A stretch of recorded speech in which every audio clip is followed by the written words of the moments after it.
yellow.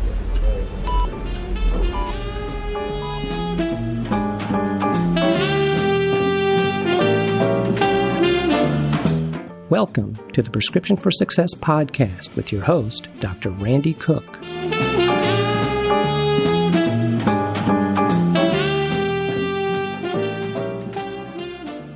Hello, everyone, and welcome to the Prescription for Success podcast. I'm Dr. Randy Cook, and I'll be your host for the program. We'll get into today's interview in just a moment, but first I want to remind everyone that our podcast is sponsored by MD Coaches, a company dedicated to empowering physicians to realize a greater potential and to achieve a greater level of satisfaction in their chosen fields. You can find MD Coaches on the web at mymdcoaches.com. Well, my interview guest today is Ginger Renkiewicz, who began her career as a nurse, but she discovered fairly early on that she had an aptitude for leadership. And with that in mind, she continued her education, earning a master's degree with emphasis both in nursing and in business management. She has a great story to tell about her evolution from nurse to nurse manager to corporate manager in the extremely complex environment of healthcare. So now let's hear my interview with Ginger Renkiewicz.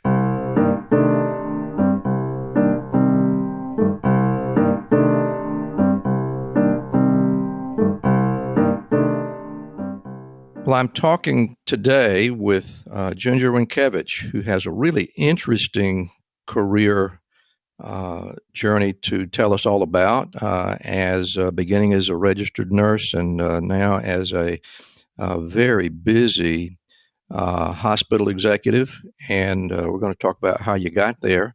But first of all, Ginger, thank you so much for taking the time to be with us today, and welcome to Prescription for Success. Thank you. It's my pleasure. Well, it's great to have you here, and as we always do on the program, I want to start at the very beginning. You made a decision at some point early in your life that you were going to be a nurse, and I'm interested in knowing when you came to that realization, and if you can tell us how you came to the idea that you'd like to go into nursing. I have always enjoyed helping people and helping them to be their best selves, and always volunteering early years in school. And I absolutely loved the sciences and the math and the writing and communication in English way before the STEM programs were ever in vogue. And so when I was in high school, we started looking at careers.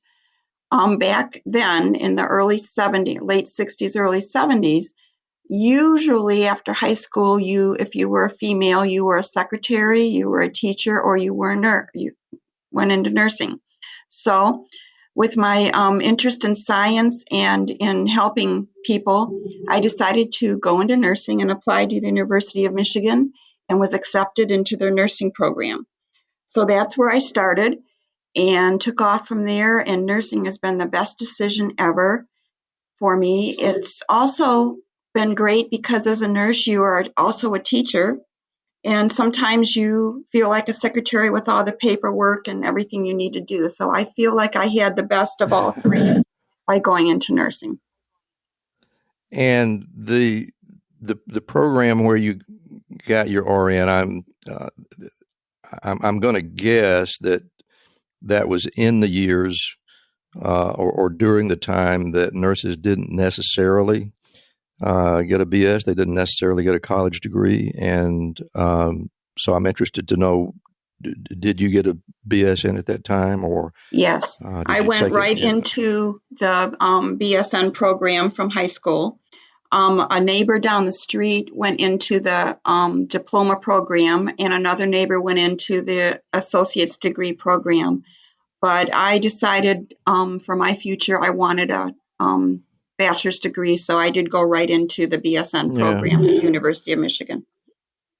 So, and so it sounds like you had some colleagues along the way that took a little bit of a career path, and I'm interested to know if some of your contemporaries at the time later on went ahead and advanced to the BS, or did they remain diploma nurses? I'm really interested in how the nursing professionals of that career adjusted to the change. And you may not even have any idea, but tell me what you think. Well, the two friends I had mentioned, one stayed a diploma nurse all the way through her career. The other one, after about 10 years, decided her family was older and she went back to school and did earn her BSN. So we did not have, this was in Michigan, we did not have any delineation in pay or responsibilities at that time for diploma ADNs or BSNs. But she did decide to go back and get her degree, which I'm very proud of her for. Yeah. If you had to guess, do you think most people who got diplomas at that time eventually went ahead to get the bachelor's, or did they? Because, like you say, there was no significant, if any, pay differential at the time. So, do you think a lot of people changed over or not? I don't think so. When I was working, and I was working alongside the various levels of nursing preparedness, I didn't see too many that went back to school. Many of them just continued working, and they were excellent nurses, and I learned a lot from them. Yeah. There were a few that went back to school. The hospital I worked at also had just started putting in some tuition reimbursement, but it didn't cover a lot. So if you were busy working and raising a family, the dollars just didn't stretch back then. Yeah. Well, sounds like you got off to a good start. And how long were you in practice? How long were you employed before you decided that you wanted to get some more education? And how did you make that decision? So after about 3 years, I was promoted to an assistant nursing manager, and I loved that. I had been a charge nurse probably after a year of being out of school. And so then I decided I really enjoyed leadership. I enjoyed being at the bedside as well. So being an assistant nursing manager helped me do both. My director of nursing was phenomenal, and she was someone who really influenced her leaders to go on and go back to school. There was a university not far from my home that was starting a new master's program, and the classes were at night. Previous to that, when I explored master's programs, they were all during the day, and you had to go full time, and I could not afford to not work because I was also raising a young family. So when this university opened up this program at night, and it was taught by the people that actually, to coin a phrase, worked in the boardroom during the day and taught at night, so it was really hands-on, much more so than pure academia, which I also appreciated. So she had gone to a presentation at the university and brought back applications for all of us, all of her managers. And I took her up on it and started my first class probably that summer. And the first class I took, when I went right into research, because that's what was offered in the summertime, and loved it and took off from there. It did take me 7 years to complete my master's because I took one class per semester and took the summers off because, again, I was raising children. I was having babies. It was very difficult to keep that up and keep working full time. But I pursued. In the middle of that, both of my parents were elderly, and they both gone through some serious surgeries, so I was able to help out with that. And finally, I graduated, and I was very happy. Yeah, and so you're right in the territory that I wanted to hear about, and that is what it was like to work full time, take care of family responsibilities, and yet manage the academic demands. And it sounds like you clearly had your hands full, but it does not sound like you ever felt like that you might just back away from that. Oh, no. They're never going to back away.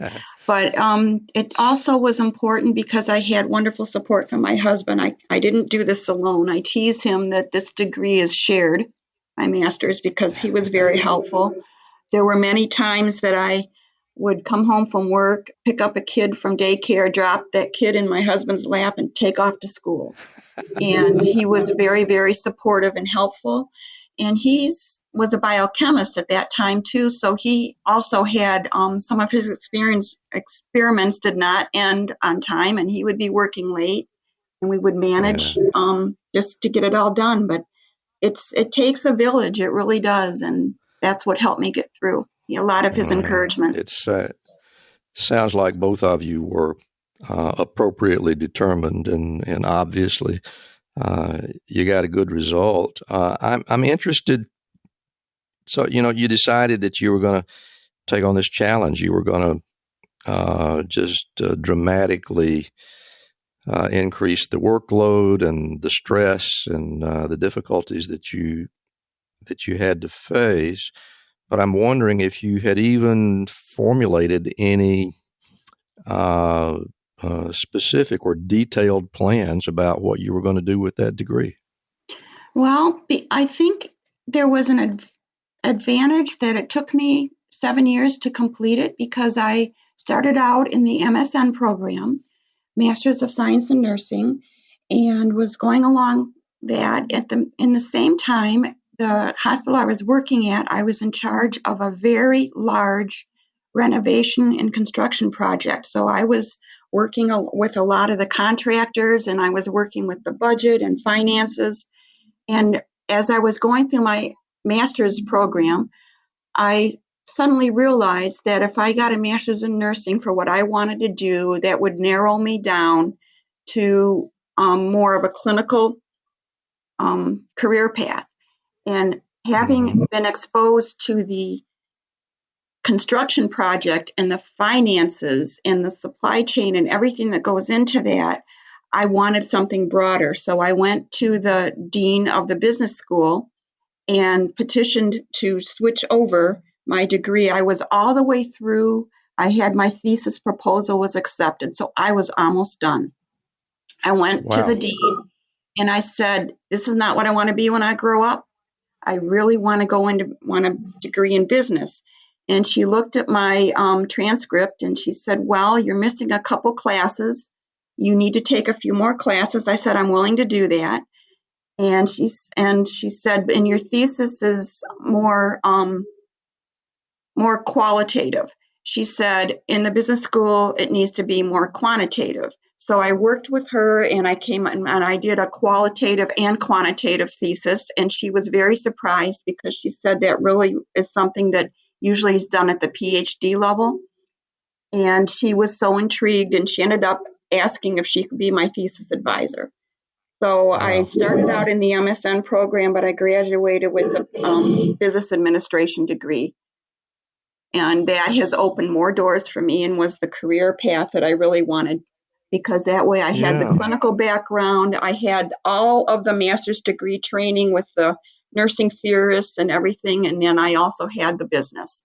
So that for me, that was the best of both worlds.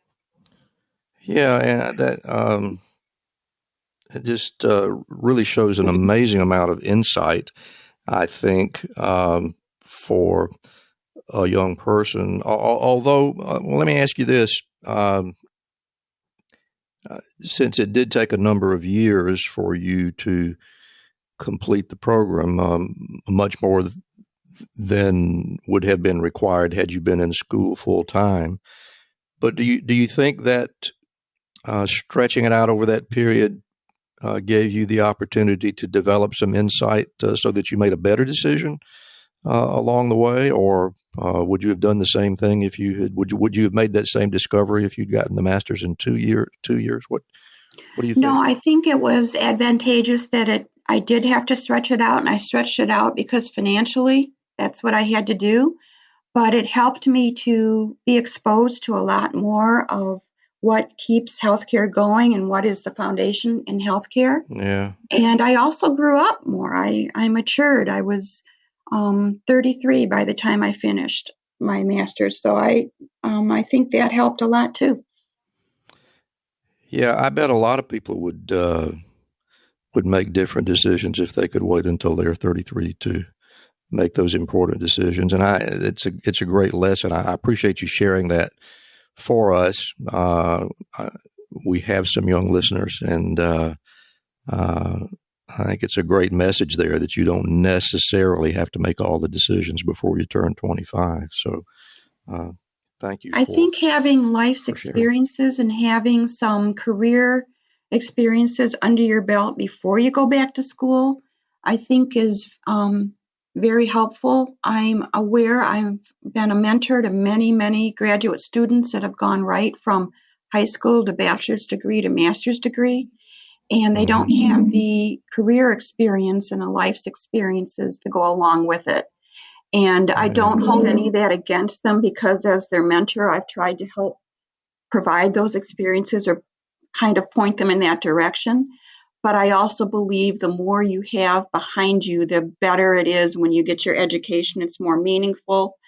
And that's why I like this program as well when I looked into it, because like I said, it was taught by those that were in the boardroom during the day, were teaching at night. So it was really heavy into career and life experiences. And that's really resonated with me. Sounds like a great experience for you. And so with your newly emblazoned diploma, what was the next career step for you? Where did you take that master's degree? So I then applied at another hospital for a director position over some clinical areas, but it was more than just nursing. I had all of the women's and children's services, but I also had nursing education. I had infection control. I had outpatient, an indigent clinic that served outpatients primarily for surgery. I had the physician back then. They did a lot of sort of elite medicine for physicians, especially those who were traveling. So I was able to take care of that as well. So I took forward and it broadened me, and I picked up some non-traditional nursing departments as well. And again, I learned everything I did was building on my experience, but also exposing me to new things where sometimes I would go into work and I'd think, I don't even know what I'm going to do. I don't understand. So I'd have to do research. I'd have to reach out to my mentors. I'd talk to people and kind of figure out what my next steps would be. And I love that because that's what encourages my growth. Sounds like your plate was really full. Now, and all this was taking place, I'm assuming, during your time at the William Beaumont Hospital, the William Beaumont Hospital system. All of that was at Beaumont 80s until I took the director position. I was working with a fabulous team. There were 5 of us that were nursing managers, and we were working for a fabulous director, the one who encouraged all of us to go back to school. And she was nearing retirement, and we all looked at each other and we said, we would work for any of us that would be a director, but only one of us can be when she retires, and there's 5 of us. So that caused me to start looking outside, and I looked at another position at St. John Hospital. And that's the one where I was taking on the more non-traditional roles as a director. Yeah, and Ginger, we lost a little bit of your audio there. It had nothing to do with your level of speaking or anything like that, just a technical glitch. But I just want to make sure everybody heard that the position that you went to from Beaumont was the one at St. John Hospital. Yes. Is that right? Yes, that is correct. And that was a directorship, and again, it included pediatric neonatal services and a bunch of other stuff, right? Yes, Ambulatory occupational services, health, OBG. infection control, nursing education, an indigent clinic, which was really nice to have and be able to serve the community there. Mm-hmm. All right. And then I guess the next step for you, and you can correct me if I've got the sequence wrong, but at some point you actually got an appointment or a position as a chief nursing officer. Yes, that is correct. From St. John, I had an opportunity at Huron Valley Sinai Hospital, which was part of the Detroit Medical Center, to be my first chief nursing officer position. And that was over 153 beds, and it was a full-service hospital. And it was part of the Detroit Medical Center. And what was unique about that is this hospital was in the suburbs of the 7 hospital system. The other 6 were downtown in an urban setting. So I was not only the chief nursing officer over the community hospital, but I also was working with the system level. I had system projects, and I had to work with the Detroit Medical Center as a system. So even though we had a lot of the same outcome goals, things had to be done almost 180 degrees for the community hospital as it was for the urban hospitals. So I had to help my bosses at the system level understand the differences, and that I was interested in achieving the same outcomes, but I had to go about it in a different way. I had a different set of physicians. I had a different set of community members. I had different set of patients. And so that was quite interesting too, because I was growing and learning more about the differences in the different demographics and the different settings, and I was educating my leaders as well. That's a really interesting point that I had never really given any significant thought to, and it sounds like you were working with some people that hadn't given it any thought as well. But now the people that needed the convincing, I assume that these were the typical business school graduates that had no significant firsthand knowledge of delivering healthcare. They weren't healthcare professionals; they were business people, right? And you were going to them. Yes. Go ahead. Some of that was true, and some of it were actually nursing leaders or physician leaders, but only worked downtown Detroit in the urban setting. They had not had exposure out into the suburbs and the different communities that the whole Detroit Medical Center was serving. So it was a little bit of both. So you were the person with the broader overview, and did you find that a struggle when you stood up and said, hey, we can do something here in this location that is going to have to be entirely different in another location? Did they try to shout you down and say, oh, don't definitely make this harder than it's supposed to be? Oh, yeah. Yes, very definitely, because I was like the outlier, and I had directors reporting to me that were responsible for service lines that were also working across service lines through the whole system. And there were times that they would say, do I have to go to this meeting because they're so mean to me? I said, yes, you do. Get your facts in order. Don't get emotional. Just restate the problem, but state it with a solution. Use your data and help them understand that you are on the same page that they are. You want the same outcomes, but we have to approach it differently. Sounds like you're a really skilled negotiator. I think growing up in a large family, you kind of learn that from the get-go. Good point. I guess that's probably a good place to learn it as well. Yes, when there's 7 people trying to get into one bathroom and everybody get off to school at the same time, you figure that out.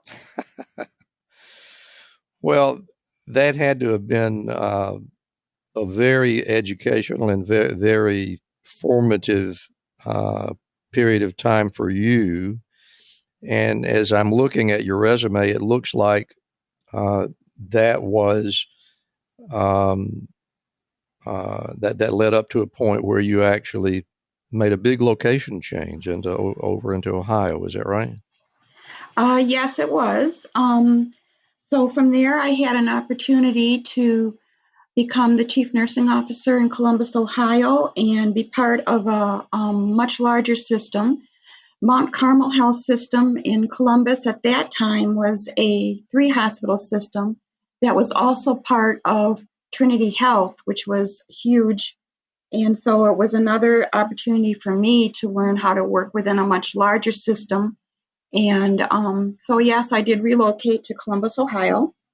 I went down there. And I apologize for the interruption, but did you make that decision because you became aware of the position and you thought, gee, this is a new opportunity and something that I would like to take on, or were there other reasons that you were going to go to Columbus anyway and you just started looking for work? How did you come to that decision is what I'm asking. So the Detroit Medical Center was going through some restructuring. They were pretty heavy at the top. They had 2 hospitals in Northwest Detroit that were probably a mile apart. They were consolidating those 2 hospitals into one. They were making a lot of changes, and I took a look at that and thought, you know what, this is a good time for me to start looking around. My job wasn't threatened at the time or anything, but I just thought, yep, changes are coming and I'm going to start looking. So I found this position, and it was a great opportunity for me. So I did relocate.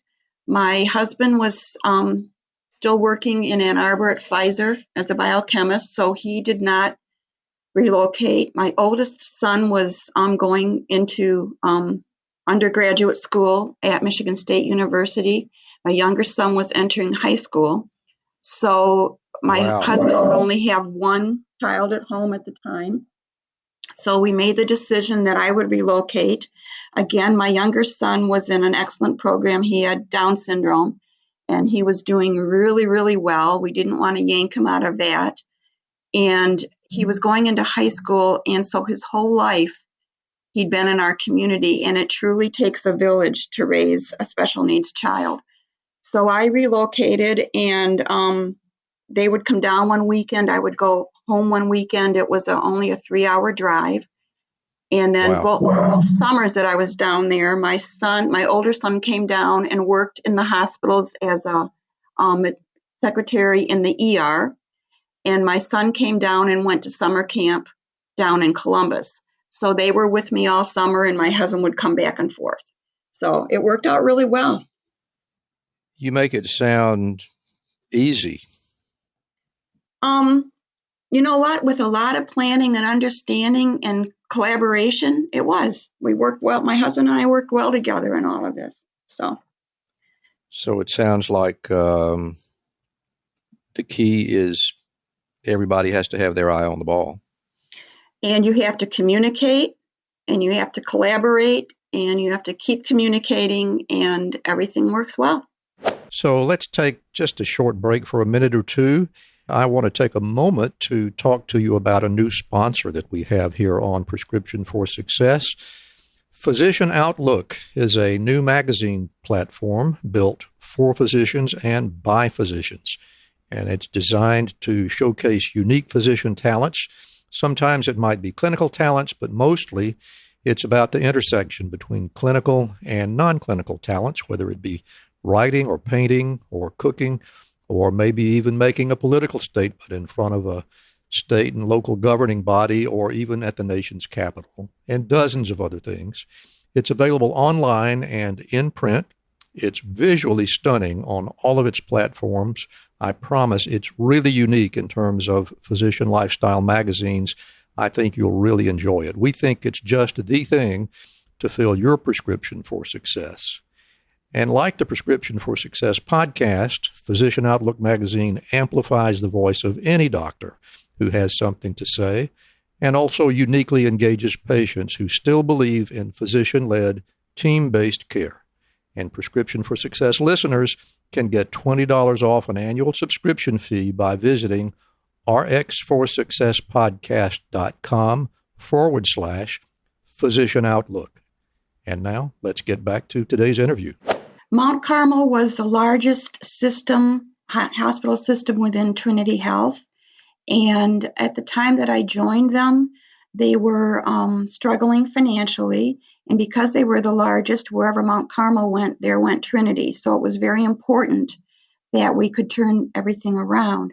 There were 3 hospitals at that time, and a gentleman from the corporate offices and operations was coming down and working with the CEOs of the other 2 hospitals, but was not working with ours.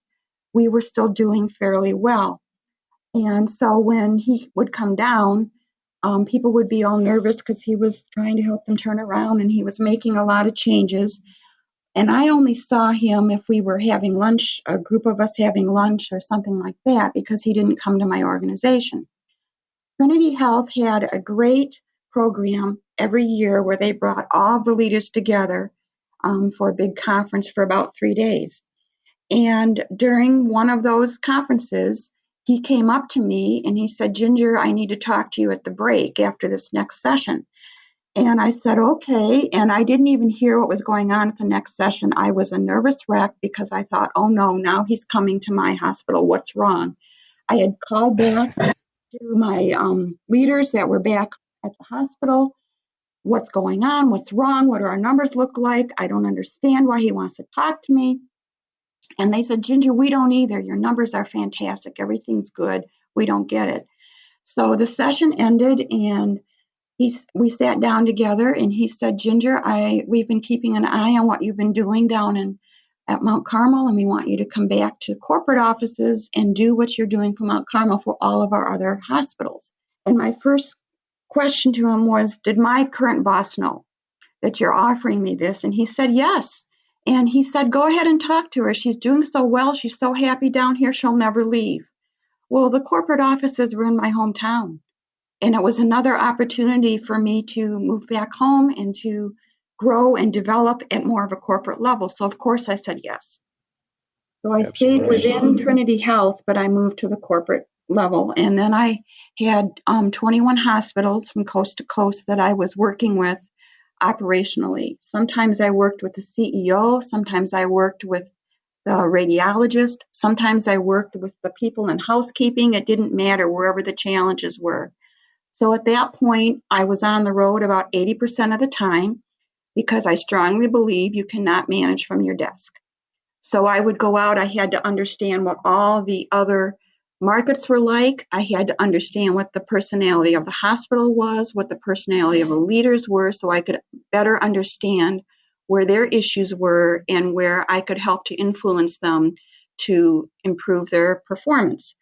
And so sometimes I would fly from Maryland to California, back to Boise, Idaho. Then I would go down into Indiana. Then I'd be back in Michigan. I was kind of all over. So, and I knew that this would work. My husband and I knew this would work because I'd already been at Columbus for 2.5 years, and we made it work. So I was on the road most of the time. I would be home on weekends. So I did that, and that was fabulous. And then the boss that I had was the gentleman who had spoken to me at the conference, and he took a position on the East Coast, and so I moved into his vice president position, and I was in that position when Trinity Health decided to merge with Catholic Healthcare East. So that was, and again, I apologize for the interruption, but your title at that point was VP of Operations. Is that correct? Operation Performance Leadership. Yeah. VP of Operations Performance Leadership. And so with the merger with Catholic Healthcare East, there were 3 of us that were doing the same role pretty much, and everyone was good. And I, at 10 years, was low man on the totem pole. So I was part of the integration team, and we went through the integrating the 2 boards, integrating the presidents, going through the executive senior vice presidents, and they got down to the vice president level. And I looked at the other 2 ladies. I said, "There's 3 of us, only one of us is going to be here." So I started looking around, and I knew ahead of time my position was being eliminated. So I started looking for another position, and that's how I ended up in the Quad Cities. Wow, that's quite a story. So it's been a great journey. I have learned so much, and you just build on your experience, keep your confidence up. It's nothing about you personally. It's life. It's really remarkable what you've experienced, and you've clearly learned at every step along the way. And what impresses me the most about this, I think, is never at any point in this conversation have I heard you say anything that sounded like, gosh, I don't think I'm going to be able to do this anymore, or how am I going to survive? And I wish I'd never made this decision. It sounds like you maintained your determination and your confidence fairly well. I don't mean to say that I'm sure you had moments when you wished the pressure would stop, but it sounds like you didn't have, I didn't hear anything about any episodes where you felt like you just couldn't do it. You just, it sounds like you just looked around to see what had to be done and you did it. So am I reading that wrong or not? For the most part, that's correct. It's not to say I didn't feel discouraged at times and feel pretty down in the dumps at times, but you have to go through that, and then you pull yourself up by the bootstraps and keep going forward and keep looking.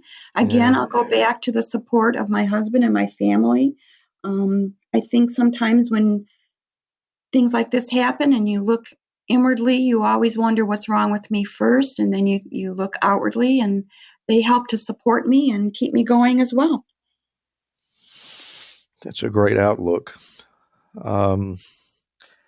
I want to, and I apologize for the sudden shift in gears here, but there are a couple of things that I spotted when I went over your resume that I'm curious about. I saw in there somewhere that at some point you were invited to give testimony before the Senate, I presume the United States Senate. Is that correct? That was back when I was still at Beaumont Hospital, and back then... Well, that was early in your career. It was early in my career, yes. And the animal abuse laws were much more effective and better than the child abuse laws. I was working in pediatrics, and I had quite a bit of experience with having the Child Protective Services have to come in or to remove a child or something, a horrible experience for the families. And so there was an opportunity to testify before the Congress in Michigan on the child abuse laws. So I was the assistant manager, my manager, and I went up to Congress and we testified. It was wonderful. My input had something to do with how they have amended the laws and made it better to protect the children and the families. Yeah, that was exactly my follow-up question is, did you get any response? My impression of testimony before legislative committees is that the politicians use it more as a place to grandstand than they do. I don't get the feeling that they're taking it seriously as a place to gain information is what I'm saying, and I guess I'm a bit of a cynic about that, but I'm glad to hear that what you went there for actually paid off. That's a great story. Well, you're actually right. There was a lot of pontificating going on, et cetera. That's very real, and that was another great experience for me because I never had an opportunity to see politics that close up hand, and the people that you think you voted for, or the people that you seem to respect, and to see them in a different light. So it was a great experience again as well. Again, I want to ask you to think about some hypothetical things or things that you might imagine, but I'm curious, from what you've told me, it sounds like you were clearly very determined and you didn't have any doubt that nursing was something that you wanted to do when you started your nursing education. But clearly, your career path has been profoundly different than more than 99% of nurses anywhere. And I'm curious as to if at any point way back then you had some inkling of this is where you would be today, or was it something that just evolved and you adjusted and moved along as the changes came? What was it like? Did you know way back then, or did you have to figure it out? I think it evolved as I went along. I've always been a bit of a leader, usually an informal leader in groups, but what I liked about nursing, and maybe it's because I was aware or I reached out and volunteered for projects where I could learn more, but in nursing and in leadership, not only was it patient care, but I learned operations, I learned strategy, I learned finance, I learned human resources, and it was a great prep for me as I wanted to move into operations, as I had a deep understanding of hospital, community, and physician relationships as well. I was fortunate to have that opportunity to go back and forth between nursing and operations through my CNO roles, of which I had 3, and my operational roles, of which I had 2. I believe it helped me have a deeper understanding of the functions of the hospitals and the importance of every single role in the hospital. And it doesn't matter if you are directly supporting patient care or indirectly supporting patient care, or the physician or the patient. You need everything to work together and work toward the common goals. For instance, when I was in my corporate role, I actually was in an office building. I wasn't even in a hospital, and that was foreign to me, because when I traveled to the other hospitals, whenever I walked in the front door, I took a deep breath and felt I'm home. I was so comfortable in a hospital. And so I had to learn to do that also in an office building and corporate level. But I felt like I helped the hospital leaders better understand the corporate vision. I felt like I helped the corporate leaders better understand where the hospitals were in their vision and their challenges.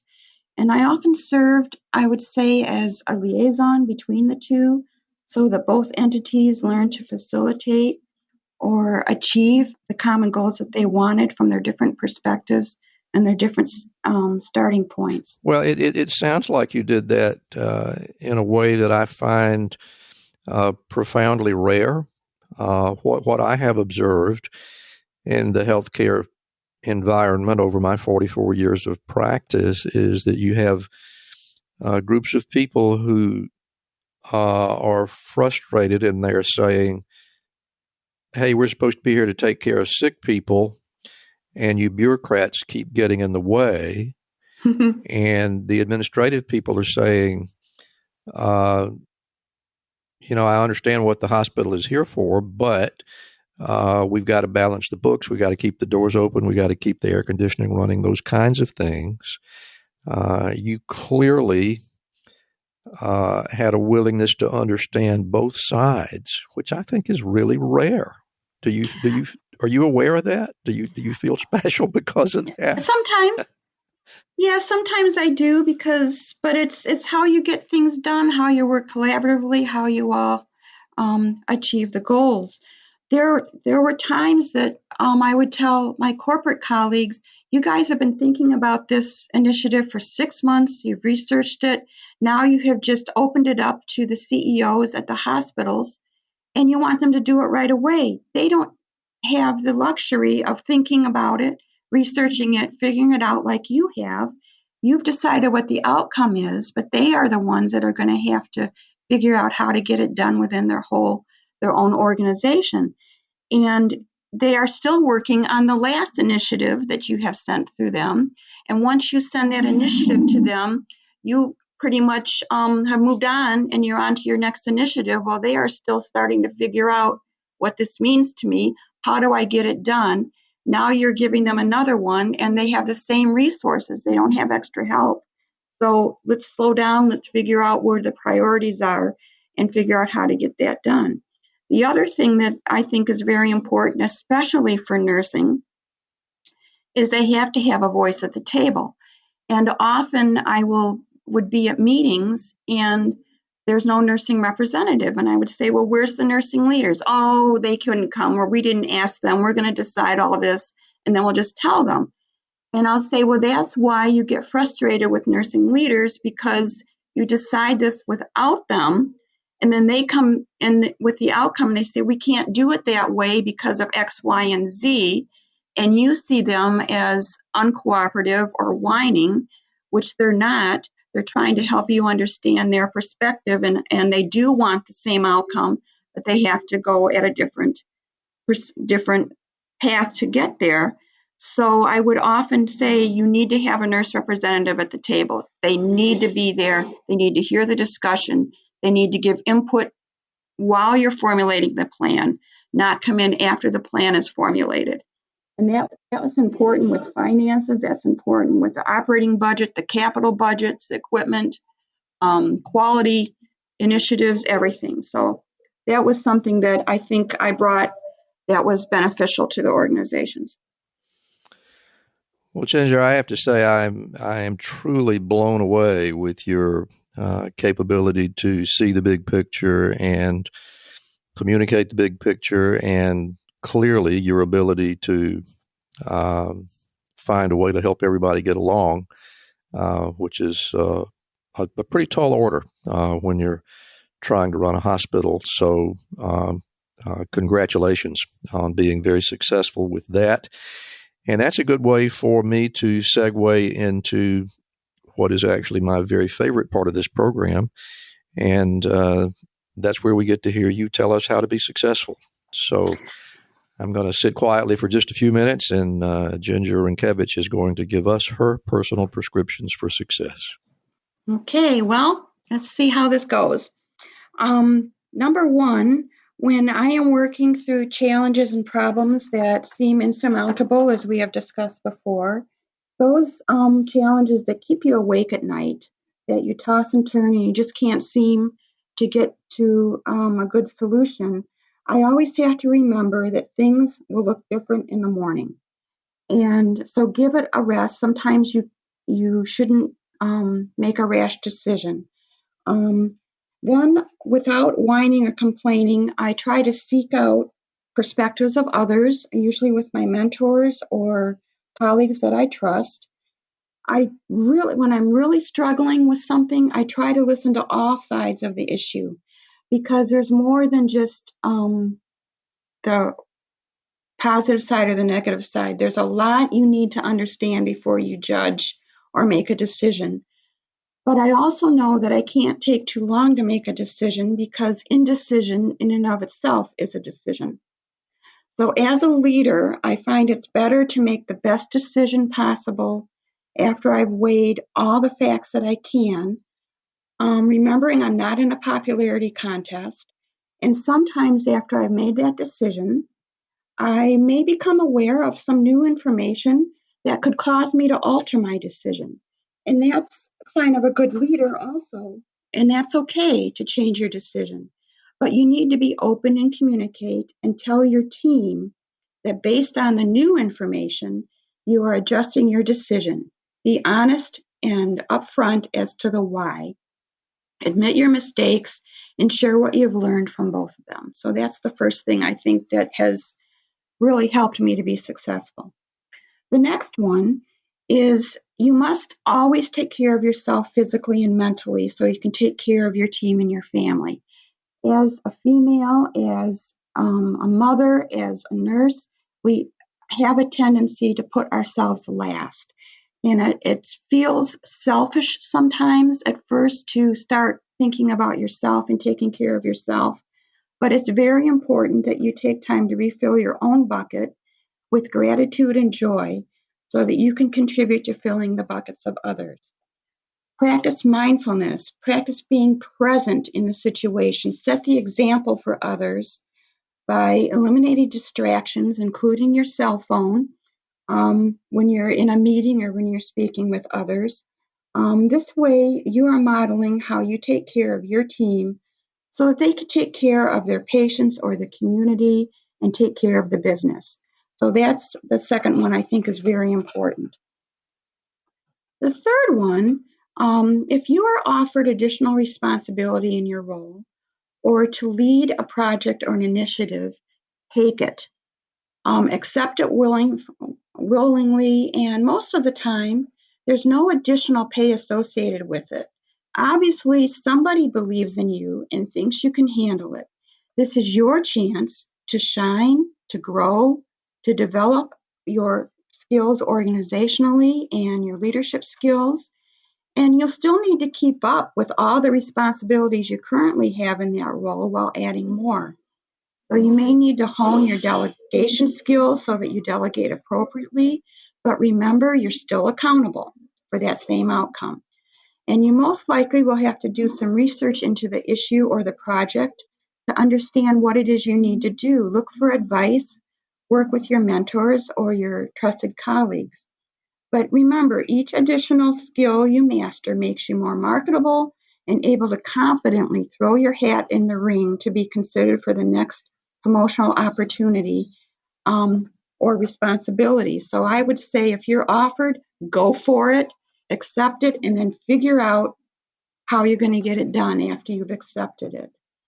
The fourth thing I just want to talk about is how important it is to always practice with the highest of integrity, to be authentic and honest, speak the truth even though it hurts, be gracious.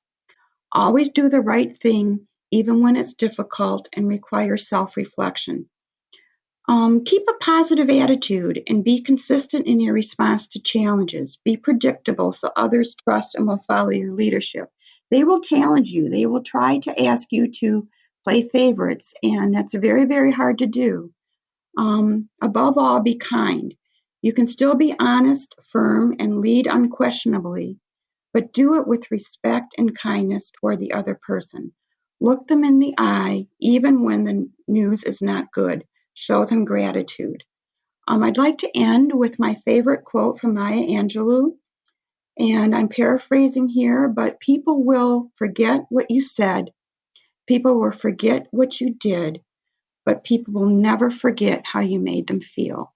And so those are my suggestions for prescriptions for success. Well, Ginger, I'm not surprised that you have packed a lot of wisdom into that, because I can see that your entire career has been shaped by thoughtfulness and awareness of people around you, and I very much appreciate you sharing that wisdom with us today. It's been a great pleasure. Before we go, I would like to give you an opportunity to tell our audience how they can get in touch with you or find you by email or on the web or whatever else you would like to share with our audience. Please go ahead. Thank you, Randy. They can find me on LinkedIn, and I also have a personal email address that is renkierg@gmail.com. And I would be happy to speak with anyone on any of this or expand my explanations so they understand better.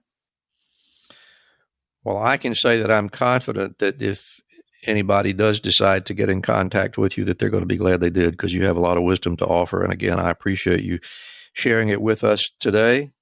So thank you so much for being here, and have a great rest of your day. Thank you for the opportunity, Randy. Enjoy your day as well.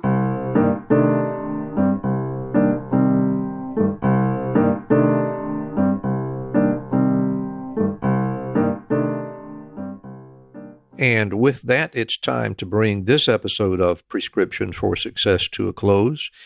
If you enjoy our program, and we really hope that you do, we would love to make you part of the show.